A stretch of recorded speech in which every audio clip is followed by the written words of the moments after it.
কিন্তু আল্লাহর জান্নাতে প্রত্যেক মুমিন মুত্তাকির জন্য থাকবে কমসে কম 70 জন করে পবিত্র স্ত্রী।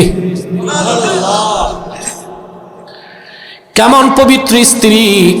যাদের সৌন্দর্যের বর্ণনা এই দুনিয়ার খাতায় কলমে প্রকাশ করা যাবে না। সুবহানাল্লাহ বলেন। হাদিসের কিতাব থেকে, ভাষ্য থেকে বোঝা যায়, একজন জান্নাতি স্ত্রী হুর যদি আকাশের দরজা খুলে তাকায়, তার মুখের ঝিলিকটা দুনিয়ার পূব থেকে পশ্চিমে চলে যাবে। দুনিয়ার স্ত্রীর বয়স বেড়ে গেলে তার সৌন্দর্যে ভাটা পড়ে, চামড়া কুঁচকে যায়, দৈহিক আকর্ষণ কমে যায়। কিন্তু জান্নাতের পবিত্র স্ত্রী কেমন হবে? হাদিস সাক্ষ্য দেয়, মুমিন তার স্ত্রীর দিকে তাকায়, রূপ উপভোগ করবে বেহেশতে, নজরটা ফিরে আবার তাকাবে, সৌন্দর্য বেড়ে যাবে, আবার তাকাবে, আবার বেড়ে যাবে। অনন্তকাল সে স্ত্রীদের প্রতি কোনোদিন নিরাসক্তি ভাব আসবে না। বলেন সুবহানাল্লাহ। فقد قال الله تعالى في كلامه المجيد والفرقان الحميد: أعوذ بالله من الشيطان الرجيم. بسم الله الرحمن الرحيم. وأزلفت الجنة للمتقين غير بعيد. هذا ما توعدون لكل أواب حفيظ. من خشي الرحمن بالغيب وجاء بقلب منيب. ইকো দিছো নাকি? হরেন চলে না কেন? পিছনে সাউন্ড চিকন করো, ক্লিন করো, স্পষ্ট করো। সাদাকাল্লাহুল আযীম ওয়া সাদাকা রাসূলুহুন নাবিয়্যুল কারীম ওয়া নাহনু আলা যালিকা মিনাশ শাহিদিন ওয়াশ শাকিরিন ওয়ালহামদুলিল্লাহি রাব্বিল আলামিন। ইন্নাল্লাহা ওয়া মালাইকাতাহু ইউসাল্লুনা আলান নাবী ইয়া আইয়ুহাল্লাযীনা আমানু সাল্লু আলাইহি ওয়া সাল্লিমু তাসলিমা। আল্লাহুম্মা সাল্লি আলা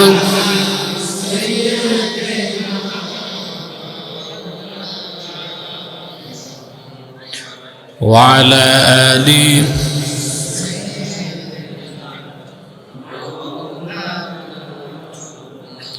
মোহাব্বতে পড়ুন আল্লাহুম্মা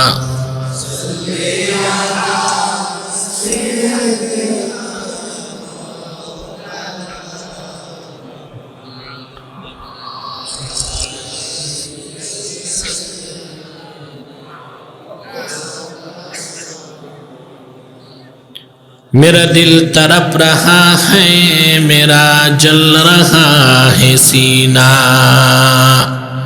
ये दवा वही मिलेगी, मुझे ले चलो मदीना। अल्लाहुम्मा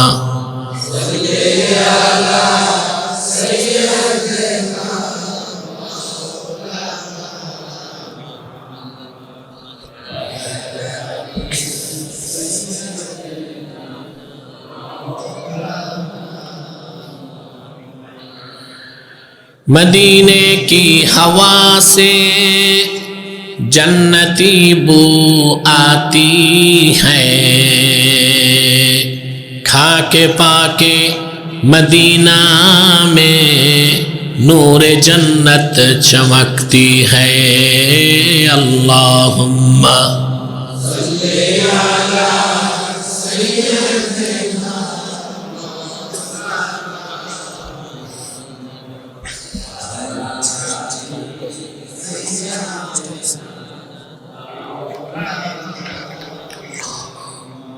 मुहम्मदुन रसूलुल्लाह सल्लल्लाहु अलैहि वसल्लम खतमल्लाहु बिहिन नबुव्वा व हकमन ला नबिय्य बअदहु बलगल उला बिकमालिही।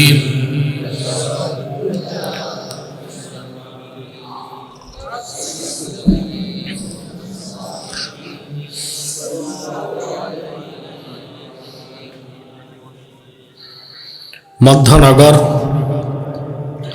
ফকিরপাড়া যুব সমাজের উদ্যোগে আয়োজিত ষষ্ঠ বার্ষিক ইসালে সওয়াব মাহফিলের সম্মানিত সভাপতি হাজারাত উলামায়ে কেরাম, তুলাবায়ে ইজাম, বিভিন্ন প্রান্ত থেকে আজকের এই মহতি মাহফিলে যারা উপস্থিত হয়েছেন, স্বেচ্ছায় সানন্দে স্বতঃস্ফূর্তভাবে মনের আনন্দে শুধুমাত্র আল্লাহর কোরআনের আকর্ষণে, তাদের সকলকে আমার পক্ষ থেকে হৃদয় নিংড়ানো ভালোবাসা, শুভেচ্ছা এবং অভিনন্দন জ্ঞাপন করছি।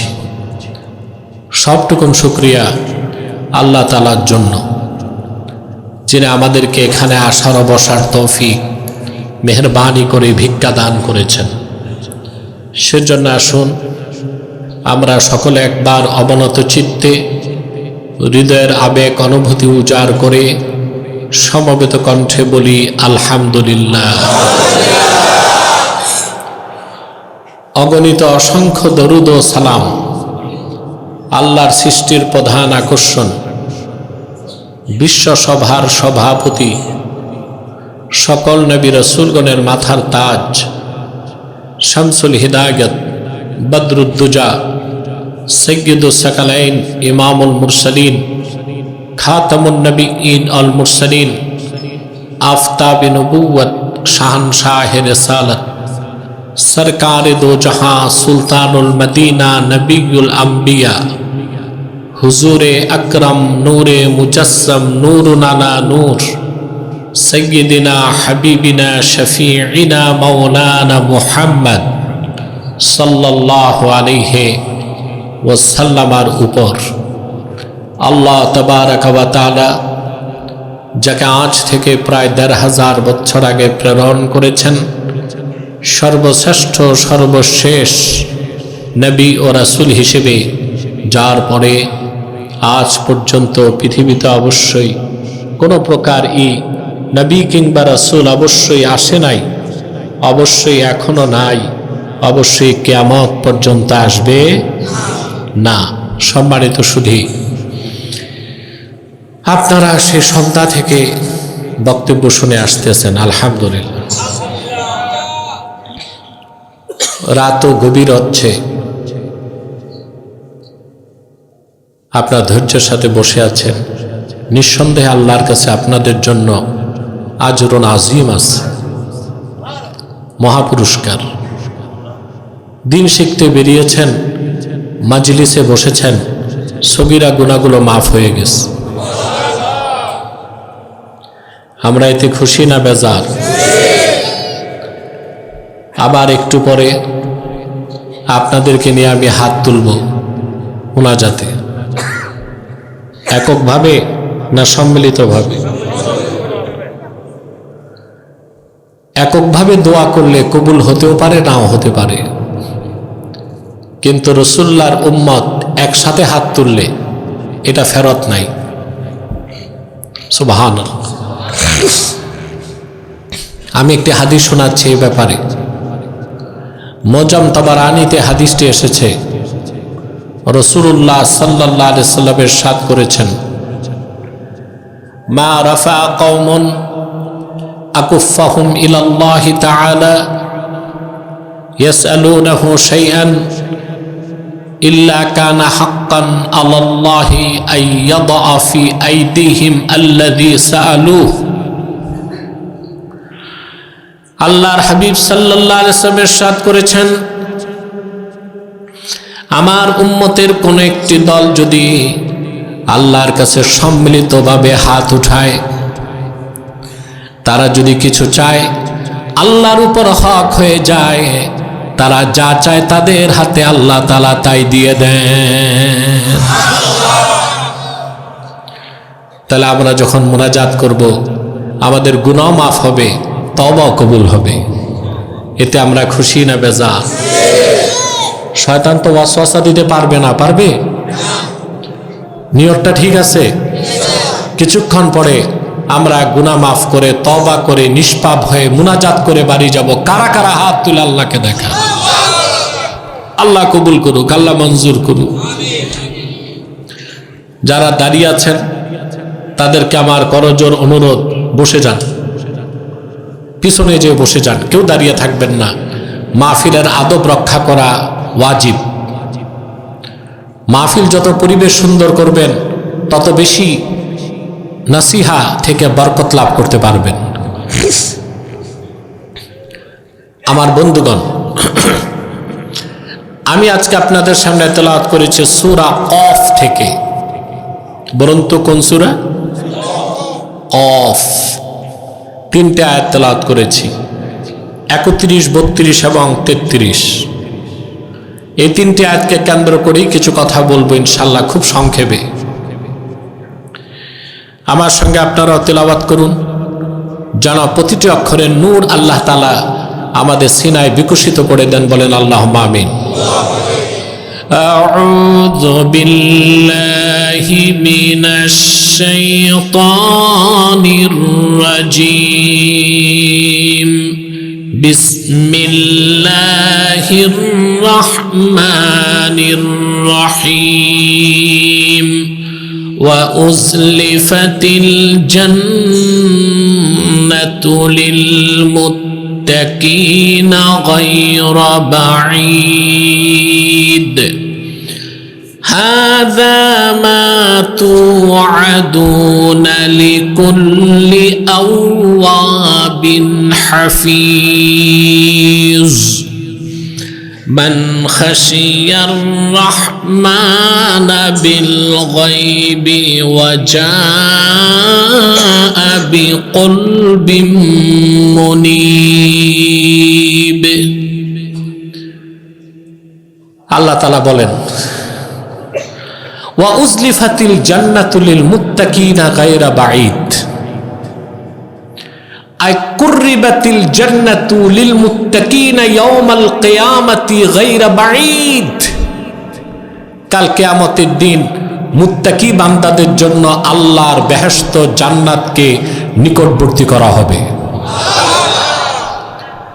গায়রা বাঈদ, জান্নাত আর মুত্তাকি বান্দাদের মাঝখানে জিরো ডিস্টেন্স, কোনো দূরত্ব থাকবে না। সুবহানাল্লাহি বিহামদিহি, কোনো দূরত্ব থাকবে না। হাযা মা তুআদুনা লিকুল্লি আওয়াবিন হাফিজ।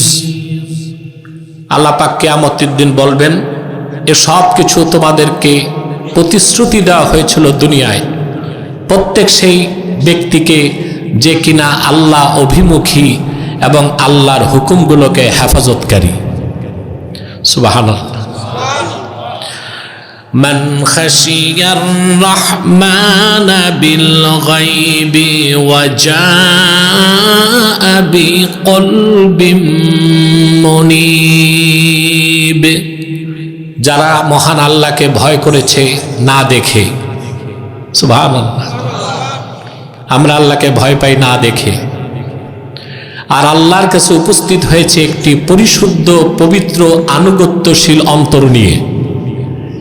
এই চরিত্র, এই বৈশিষ্ট্য যাদের থাকবে, ওই সমস্ত সুপার ক্লাসের মুসলিম মুত্তাকিদের জন্য কাল কিয়ামতের দিন জান্নাত নিকটে চলে আসবে। সুবহানাল্লাহ।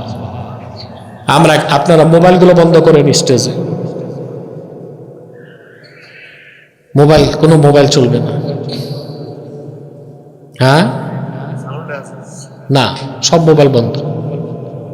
স্টেজে কোনো মোবাইল চলবে না। কথা শুনতেছেন?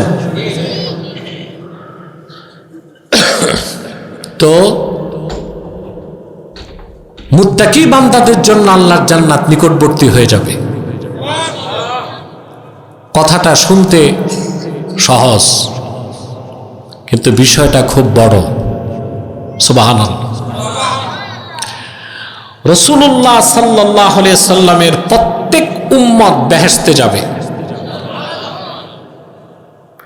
যদি মৃত্যুর সময় তার ঈমান অন্তরে থাকে। যত বড় গুনাহগার হোক, শাস্তি পাবে, আযাব পাবে, তারপরও কোনো একদিন যেহেতু সে আল্লাহর হাবিবের উম্মত, সে নাজাত পাবে, বেহেশতে যাবে।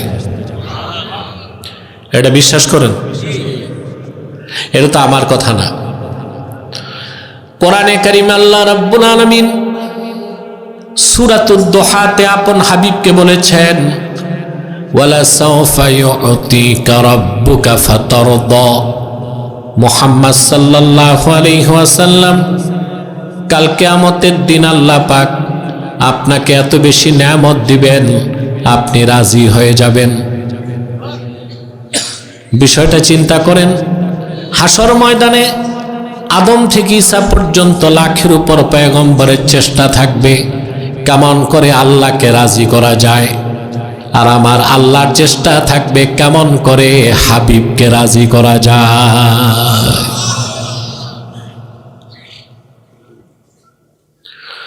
সূরাতুদ দুহা নাজিলের পরে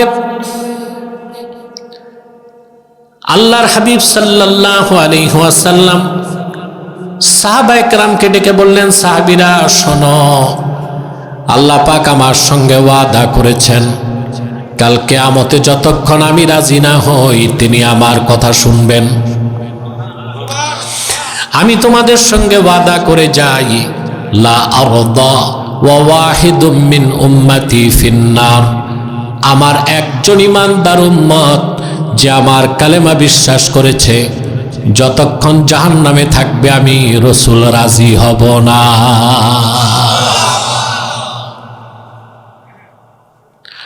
আমার প্রতিটি উম্মতকে আল্লাহ রাব্বুল আলামিন জান্নাত দিয়ে দিলে আমি বলবো, ইয়া রব রাজিতু, আয় আল্লাহ রাজি হয়ে গেলাম, তোমার সাথে জাহান্নামের কোথাও আমার একজন ঈমানদার উম্মত নাই। তাহলে রাসূল করিম সাল্লাল্লাহু আলাইহি সাল্লামের প্রত্যেক ঈমানদার উম্মত বেহেশতে যাবে। পার্থক্য কি? যারা ঈমানদার, সৎকর্মশীল, মুত্তাকি, তারা বিনা আযাবে বেহেশতে যাবে। আর যারা ঈমানদার, গুনাহগার, তওবা করার সুযোগ পায় নাই, তারা শাস্তি পাবে, আযাব পাবে, তারপরে বেহেশতে যাবে। এখন আমরা কোনটা চাই, আযাবের পর না আযাবের আগে? সবাই বিনা আযাবে বেহেশতে চাই। কে কে হাত তুলে দেখান, হাত নামান। আপনাদের মধ্যে ভ্রমণ বিলাসী কেউ থাকতে পারে যে জান্নাতে তো যাবই, তা আগে একটু জাহান্নামটাও দেখে নিলাম, সমস্যা কি? এরকম কে আছেন? একজন হাত উঠান। একজনও নাই। আমি বুঝলাম আলোচনা শুনতেছেন এবং বুঝতেছেন, আলহামদুলিল্লাহ। আব্দুল কাদের, বসো সবাইকে নিয়ে, কেউ দাঁড়িয়ে থাকবে না। স্বেচ্ছাসেবক বসে যাও, সবাইকে বসে মনোযোগ দিয়ে শুনতে হবে। আমি শারীরিকভাবে ক্লান্ত। আজকে আমার দিনে মাহফিল ছিল বাংলাদেশের এক বর্ডার, বিয়ানীবাজার। আমার হেলিকপ্টারে যেতে লাগছে 1 ঘন্টা 10 মিনিট, আসতে 1 ঘন্টা 10 মিনিট। ক্লান্ত আমি। আস্তে আস্তে কথা বলবো, মনোযোগ দিয়ে শুনতে থাকবেন। পারবেন না ইনশাআল্লাহ? তো রাসূলুল্লাহ সাল্লাল্লাহু আলাইহি সাল্লামের প্রত্যেক উম্মতই তো বেহেশতে যাবে যদি ঈমান থাকে। সফল তো তারাই যারা বিনা আযাবে, কম হিসাবে বেহেশত পাবে। সেটা চান? যদি আপনি বিনা আযাবে কম হিসাবে প্রথম দফায় বেহেশত চান, অবশ্যই আপনাকে শুধু মুমিন বা মুসলিম হলে হবে না, আপনাকে হতে হবে মুত্তাকি। এই জন্য আল্লাহ পাক বলেছেন ওয়া উজলিফাতিল জান্নাতু লিল মুত্তাকিনা গায়রা বাঈদ। কাল কিয়ামতের দিন মুত্তাকিদের জন্য বেহেশত কাছে চলে আসবে। যদি আমি একটি কথা বলি, অতিরঞ্জিত হবে না। আল্লাহ তার হাবিবের উম্মতের জন্যই জান্নাত তৈরি করছেন, বাকিরা যাবে তাদের খাতিরে। বাকিরা যাবে, সুবহানাল্লাহ বলবেন। আমি একটা তথ্য শোনাই কোরআন শরীফ থেকে। আল্লাহ রাব্বুল আলামিন গোটা সৃষ্টি জগতের সবচেয়ে আশ্চর্য ঘটনা ঘটেছে আজ থেকে ১৫০০ বছর আগে। রজব মাসের ২৭ তারিখ দিবাগত রাতে, মেরাজের রাতে, আল্লাহর আখিরি নবী নূর নবীজি আমার মুহাম্মদ মুস্তাফা সাল্লাল্লাহু আলাইহি ওয়াসাল্লাম ধুলক বুলক ছাড়িয়ে ৭ আকাশ পেরিয়ে সিদরাতুল মুনতাহার উপরে ৭০,০০০ নূরের পর্দা পার হয়ে আমার আল্লাহর আরশে আজিমে যে চর্মচোখে আল্লাহকে দেখেছেন, আল্লাহর সঙ্গে কথা বলেছেন। রাসূলুল্লাহ সাল্লাল্লাহু আলাইহি ওয়াসাল্লামের মেরাজকে যে বিশ্বাস করে না, সে মুসলমান না কাফের? নিঃসন্দেহে কাফের। একটা বিষয় নিয়ে কিছু মৌলবী সাহেব বাড়াবাড়ি করে। দেশে কিছু স্কলার আছে, হাইব্রিড স্কলার। কি স্কলার? হাইব্রিড স্কলার মানে পড়ছে ভার্সিটিতে, কলেজে, ২-১ বছর মাদ্রাসায় বারান্দায় ঘুরে স্কলার হয়ে গেছে। এদের আবার গ্রেড আছে, কিছু আছে মোটিভেশনাল স্পিচার, বুঝলেন? এগুলো স্কলার না, স্ক্রু ড্রাইভার। কি মাঠে ময়দানে পাওয়া যায় না, টিভির পর্দায় আছে, টেলিমৌলবী। ফতুয়া দেয়। কি দেয়? এদের অনেকে অপপ্রচার করে যে রাসূলুল্লাহ সাল্লাল্লাহু আলাইহি ওয়াসাল্লাম মেরাজের রাতে আল্লাহকে চর্মচোখে দেখেন নাই। ২-১টা কিতাবের মত থেকে ফতুয়া দেওয়া যায় না। কিতাবে কোনো মত থাকলে ফতুয়া দেওয়া যাবে না, মতটা গ্রহণযোগ্য কিনা দেখতে হবে। এটা ফতুয়ার নিয়ম। আল ফাতওয়া আলা কওলি গায়রির রাজিহ হারাম। অগ্রহণযোগ্য মতে ফতুয়া দেওয়া কি? কিতাবে থাকলেও কি অগ্রহণযোগ্য মতে ফতুয়া দেওয়া যাবে না, ফতুয়া হবে গ্রহণযোগ্য মতে। এখন গ্রহণযোগ্য মত কি? হানাফি মাযহাবের মুখপত্র হযরত মোল্লা আলী কারি বলেন, ওয়াল হাসিলু আন্নার রাজিহা আন্না মুহাম্মাদান সাল্লাল্লাহু আলাইহি ওয়াসাল্লাম রাআ রাব্বাহু লাইলাতাল মি'রাজ বিআইনাই রাসিহি।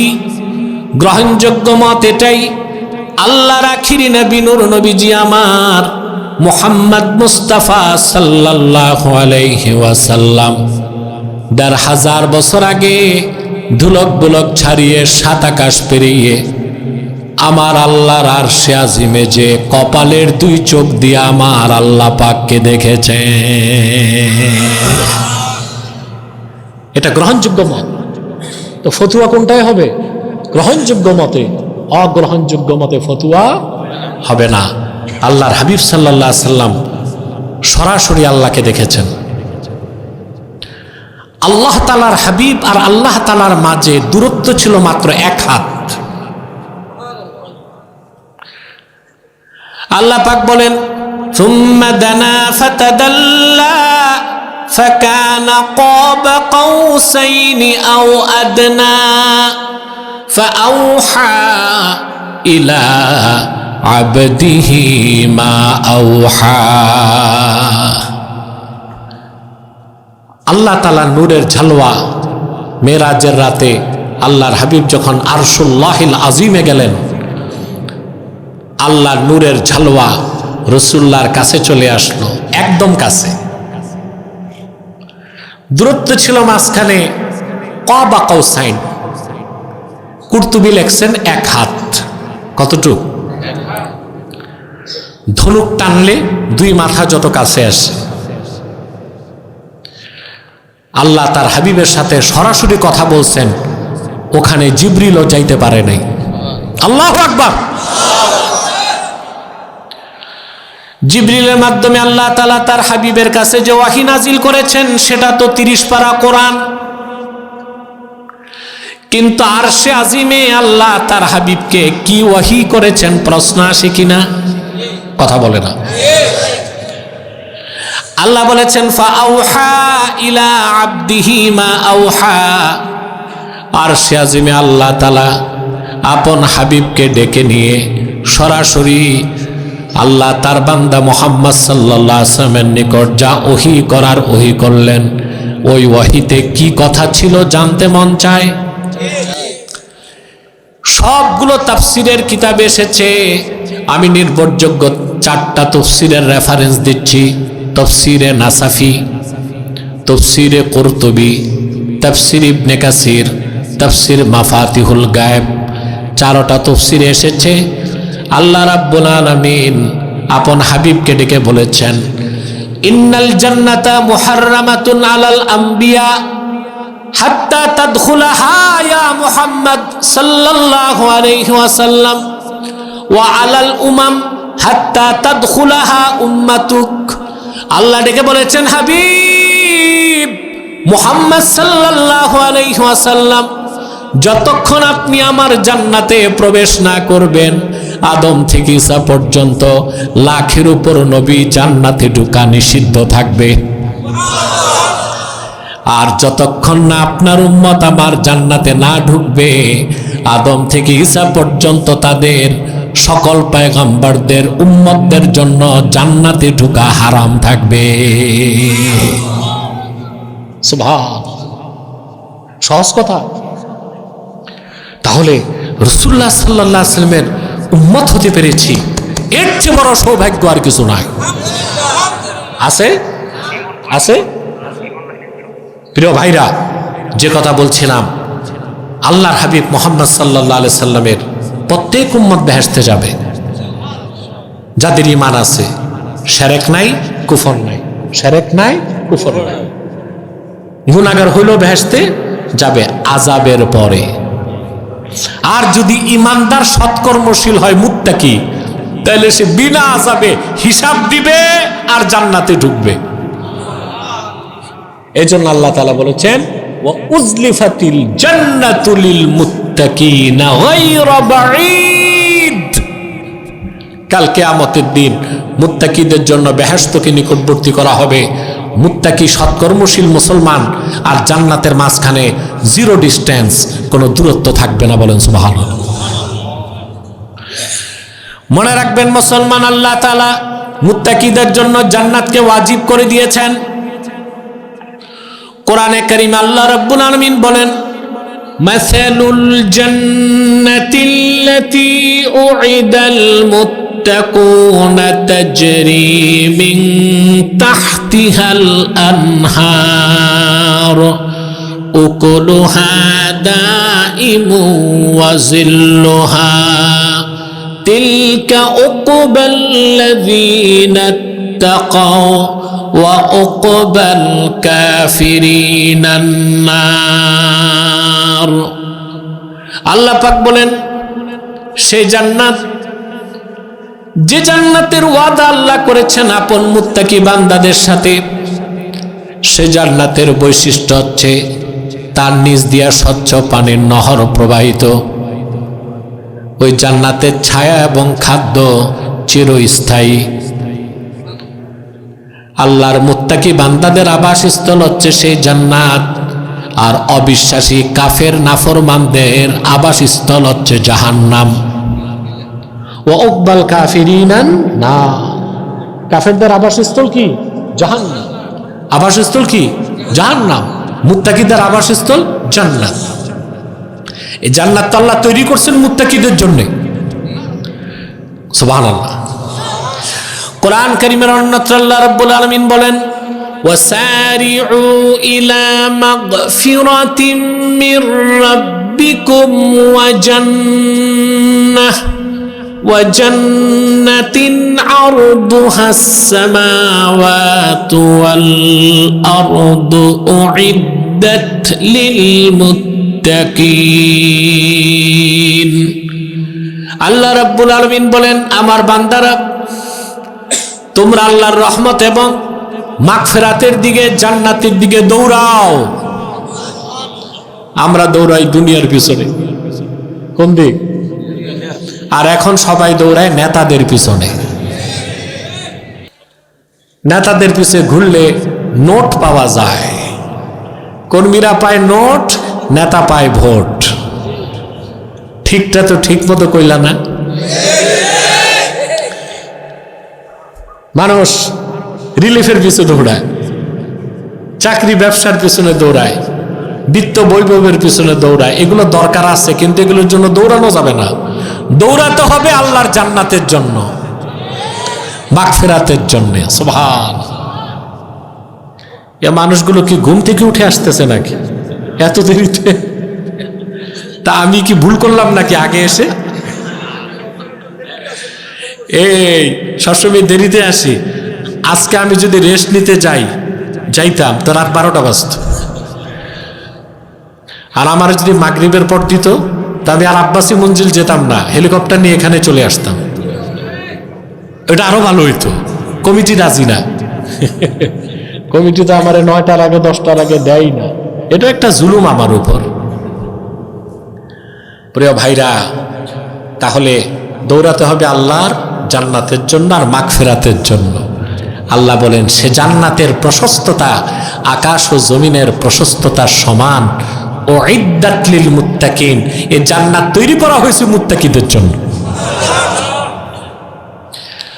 সে জান্নাতে শুধু জান্নাত পাবেন তাই নয়, সেই জান্নাতে আপনার জন্য আল্লাহ তাআলা কি ব্যবস্থা রাখছে চিন্তা করতে পারবেন না। জান্নাতে যে নেয়ামতগুলো পাবেন তা ভাষায় প্রকাশ করার কোনো শব্দ নাই, চিন্তা করার মস্তিষ্ক নাই, কল্পনা করার হৃদয় নাই। সুবহানাল্লাহ। যা চাইবেন তাই পাবেন, যা চাইবেন তাই পাবেন। কিরকম নেয়ামত পাবে মুত্তাকিগণ? আল্লাহ পাক বলেন, কুল আউনাব্বিউকুম বিখাইর মিন যালিকুম লিল্লাযীনা ইত্তাকাউ ইনদা রাব্বিহিম জান্নাতুন তাজরি মিন তাহতিহাল আনহারু খালিদিনা ফিহা ওয়া আজওয়াজুম মুতাহহারাতুন ওয়া রিদওয়ানুম মিনাল্লাহ ওয়াল্লাহু বাসীরুম বিল ইবাদ। আল্লাহ রাব্বুল আলামিন বলেন, হাবিব আমার মুহাম্মদ সাল্লাল্লাহু আলাইহি ওয়াসাল্লাম,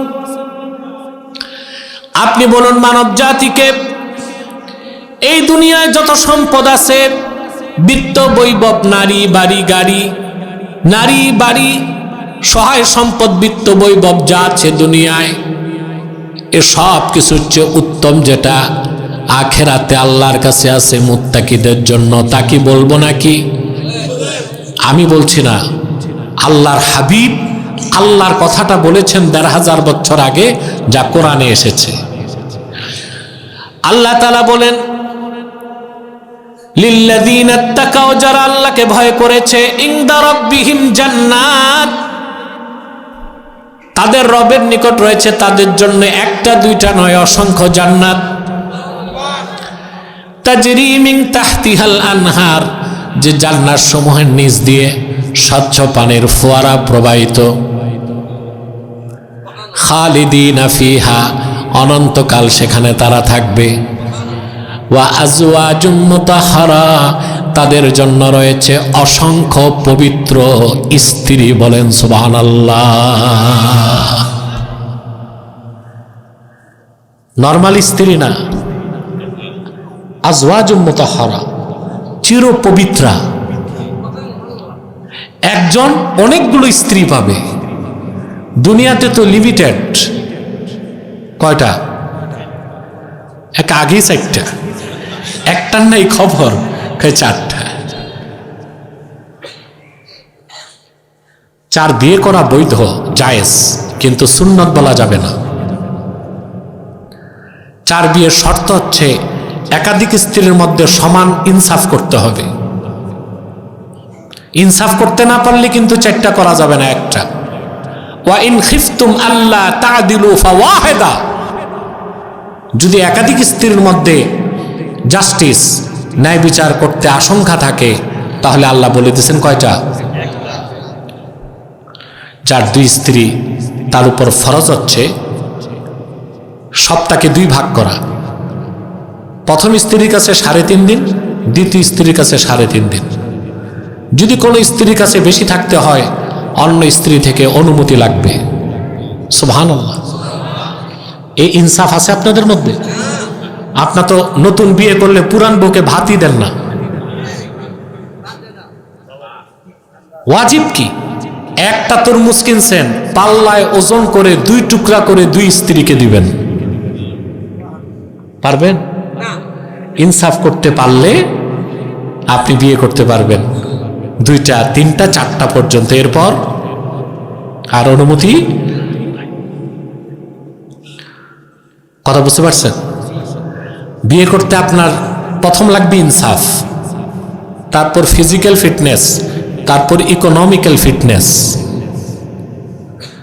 আপনাদের তো একটা ফিটনেসও নাই, ফিজিক্যাল ফিটনেসই তো নাই, একটাতেই তো কাইট।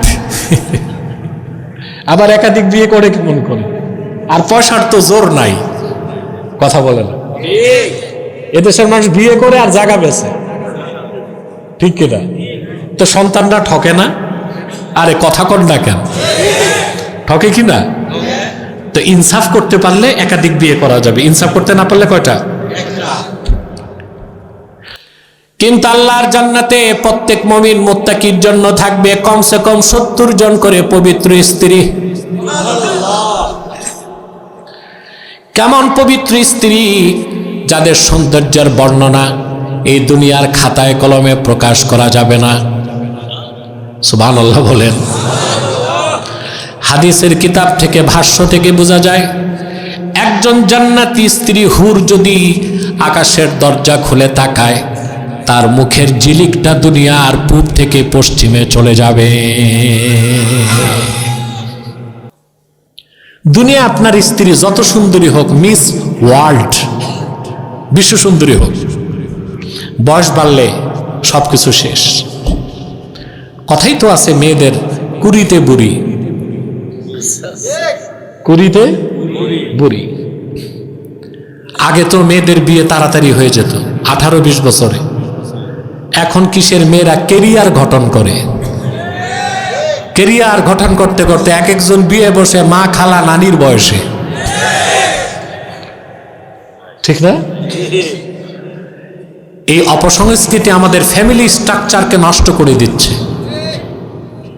মেয়েদের উচ্চশিক্ষার সুযোগ আছে, যত পড়তে চায় পড়তে পারবে, পর্দা রক্ষা করে, ঠিক না? কিন্তু পড়তে পড়তে বয়স যদি বেড়ে যায়, এটা একটা মুশকিল না? কথা বলে না। দুনিয়ার স্ত্রীর বয়স বেড়ে গেলে তার সৌন্দর্যে ভাটা পড়ে, চামড়া কুচকে যায়, দৈহিক আকর্ষণ কমে যায়। কিন্তু জান্নাতের পবিত্র স্ত্রী কেমন হবে? হাদিস সাক্ষ্য দেয়, মুমিন তার স্ত্রীর দিকে তাকায়, রূপ উপভোগ করবে বেহেশতে, নজরটা ফিরে আবার তাকাবে, সৌন্দর্য বেড়ে যাবে, আবার তাকাবে, আবার বেড়ে যাবে। অনন্তকাল সে স্ত্রীদের প্রতি কোনোদিন নিরাসক্তি ভাব আসবে না। বলেন সুবহানাল্লাহ। চান এটা? কথা বলেন। বেহেশত চান? নিয়ামতগুলো চান? নামাজ না পড়ে নাকি? মুত্তাকি হইতে হবে। কি হইতে হবে? মুমিন আছেন, বেহেশত পাবেন একদিন, আযাবের আগেও পাইতে পারেন, পরেও পাইতে পারেন। আর যদি বিনা আযাবে বেহেশত চান, গ্যারান্টি সহ, মুত্তাকি হইতে হবে। সুবহান